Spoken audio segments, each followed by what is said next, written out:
வணக்கம். தீக்ஷிதா மற்றும் தாயாரின் அன்பு பூ. கோவையின் ஓர் அழகான வீடு. அந்த வீட்டில் வாழ்கிறார் நம் தீக்ஷிதா. தினமும் காலையில் எழுந்தவுடன் அவளுக்கு சீருடை உடுத்தி உணவு ஊட்டுவாள் தாய். ஒரு நாள் பள்ளிக்கு தயாராகி போன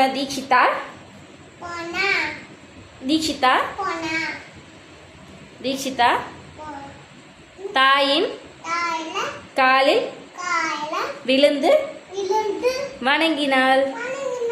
அம்மா, நீங்கள் தான் எனக்கு எல்லாம் எல்லாம் என்றாள். அதற்கு தீக்ஷிதாவின் அம்மா, நீதான் என் தேவதை என்று கூறினாள். அந்த பள்ளியில் தாயாரின் மகத்துவம் பற்றி பேச்சு போட்டியில் பேசினாள். தீக்ஷிதாவும் தன் நினைவில் வைத்திருந்த வார்த்தைகளை உரையாடினாள். மிஸ் மெய் மறந்தார். தீக்ஷிதா, நீ தாயையும் பிதாவையும் தெய்வமாக மதிக்கிறாய்.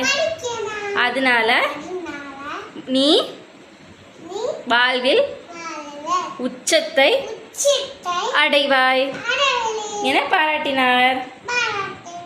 அந்த நாள் முதல் தீக்ஷிதா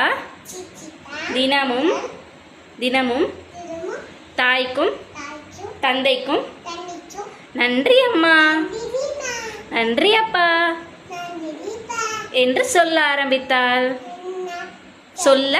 ஆரம்பித்தாள். இதனை ஔவையார் கொன்றைவேந்தனில் அன்னையும் பிதாவும் முன்னெறி தெய்வம் என்று கூறியுள்ளார். நன்றி.